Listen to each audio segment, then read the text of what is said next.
అగ్జాడ Adibhatla Narayanadasu, August 31, 1864, హరికథా కళాకారుడు, సంగీతం, సాహిత్యం, నృత్యాల మేళవింపుతో హరికథ ప్రక్రియని సృజించి, హరికథా పితామహ అనే బిరుదంతో ప్రఖ్యాతిగాంచారు.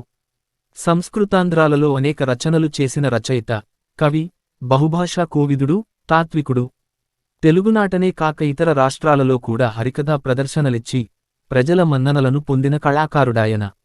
శ్రీమద్ అగ్జాడ పదాలు కలిపి శ్రీమదజ్జాడ నారాయణదాసు, గురువునకు వందనములు చెప్పడం హరికథారంభంలో ఇప్పటికీ కళాకారులు పాటిస్తున్న సంప్రదాయం.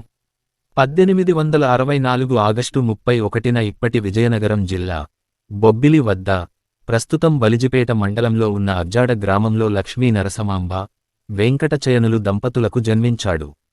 ఆయన అసలు పేరు సూర్యనారాయణ. హరికథకుడిగా ప్రసిద్ధి చెందాక ఆయన నారాయణదాసుగా ప్రఖ్యాతిగాంచాడు.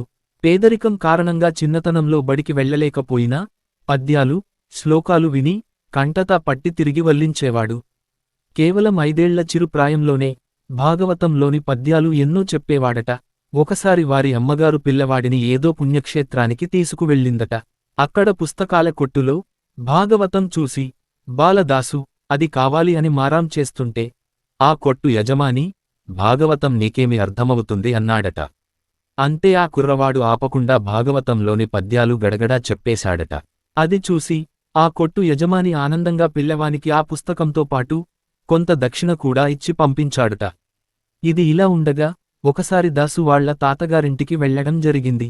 అక్కడ అరుగుమీద కూర్చుని రాగయుక్తంగా పద్యాలు పాడుతూ ఉంటే అది చూసి వాళ్ల తాతగారు ముచ్చటపడి తన దగ్గరే ఉంచుకుని సంగీతం నేర్పుతానని వాళ్ల అమ్మగారికి చెప్పాడట. దాంతో అప్పటిదాకా ఎటో సాగుతున్న నావకి చుక్కాని దొరికినట్లయింది.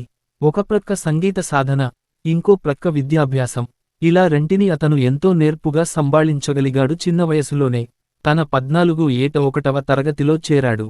అంతేగాక నారాయణదాసు ఇస్ఫ్ కథలను నూరుగంటి పేరిట అనువదించి వీరేశలింగం ప్రచురణాలయానికి పంపగా, ఆ గ్రంథ ప్రచురణను తొక్కిపట్టి ఆ మార్గంలోనే ఇస్ఫ్ కథలను తాను కూడా తెనుగు చేసి ముందుగా ప్రకటించారు.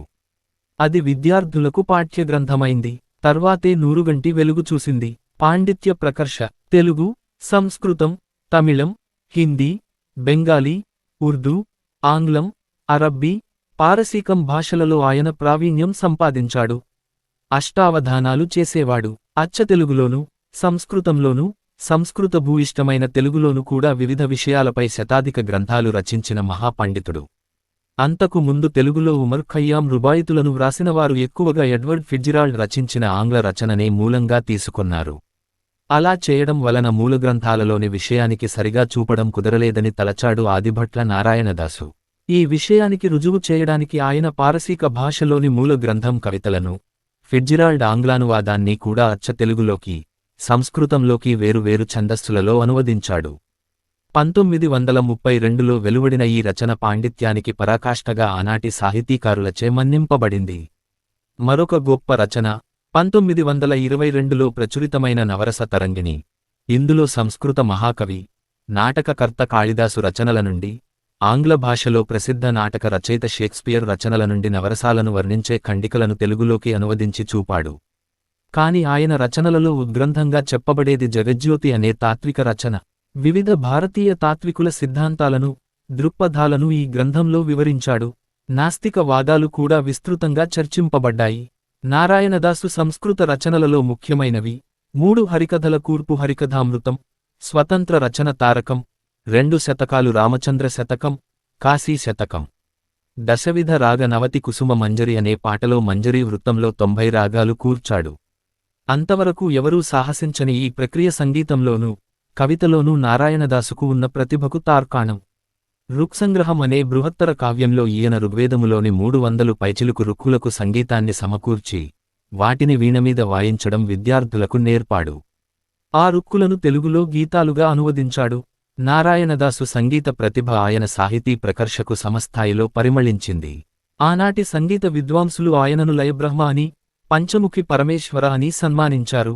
ఒకేమారు 5 తాళాలకు అనుగుణంగా పాడడం ఆయన ప్రత్యేకత. ఈ పంచముఖి ప్రదర్శనలో నారాయణదాసు 2 చేతులు, 2 కాళ్ళు, తలలతో 5 తాళాలకు దరువు చూపేవాడు. అప్పుడు ఆయనకు 5గురు వివిధ వాద్యకారులు సహకరించేవారు. సంగీత సాహిత్య స్వర బ్రహ్మ అని ఆయనకు బిరుదు ప్రసాదించారు. ఆనంద గజపతి నారాయణ దాసును తన ఆస్థాన విద్వాంసునిగా నియమించాడు. ఒకసారి సభలో ఆయన దాసును ఏదో రాగం పాడమని అడిగాడట. కాని ఆయన నేను పాడను అని సభలో నుండి వెళ్ళిపోయాడట. రాజుగారు కూడా దానికి ఏమి కోపం తెచ్చుకోలేదు. అయితే తరువాత ఆయన వ్యాయామశాలలో వ్యాయామం చేస్తున్నప్పుడు ఎందుకో ఆ రాగం గుర్తుకు వచ్చి పాడడం మొదలుపెట్టారట. నిమిషాలు గడుస్తున్నాయి, గంటలు గడుస్తున్నాయి. చుట్టూరా జనాలు ఉన్నారు. కాని ఇవేవీ పట్టించుకునే స్థితిలో లేడు నారాయణదాసు. చివరికి పాడడం అయిన తరువాత చూసుకుంటే ఒంటిమీద కేవలం గోచీ తప్ప ఏది లేదట. ఆ రాగం విన్న ప్రజలంతా ఆనందంతో ఇంటికి వెళ్ళిపోయారు.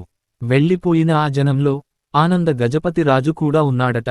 హరికథా వైభవం ఆదిభట్ల నారాయణదాసు చిత్రపటం. అయితే ఈయనకే ప్రత్యేకమైన హరికథని వెలుగులోకి తెచ్చింది మాత్రం జయంతి రామదాసు. అతని ప్రోద్బలంతో మొదటి హరికథా కాలక్షేపానికి రంగం సిద్ధమైంది. మొదటిది రాజమండ్రిలో ఏర్పాటు చేశారు. ఇప్పటిలా కరెంటు లేదు, మైకులు, సౌండ్ బాక్సులు లేవు. ఉన్నదల్లా ఇసుక వేస్తే రాలనంత జనం. మధ్యలో వేదిక మీద నారాయణదాసు. అంతే ఉన్నట్లుంది మ్రోగింది కంచు కంఠం. ఊరంతా ఉలిక్కిపడింది. గంభీరమైన ఆకారం, ఒక చేతిలో చిడతలు, కాళ్లకి గజ్జెలు. అలా మొదటి హరికథకి అంకురార్పణ జరిగింది. ఇక ఆ తరువాత నారాయణదాసు వెనక్కి తిరిగి చూసుకోలేదు. అతని ఖ్యాతి వాడవాడలా వ్యాపించింది. మైసూర్ మహారాజు గారి నుండి ఆహ్వానం అందింది.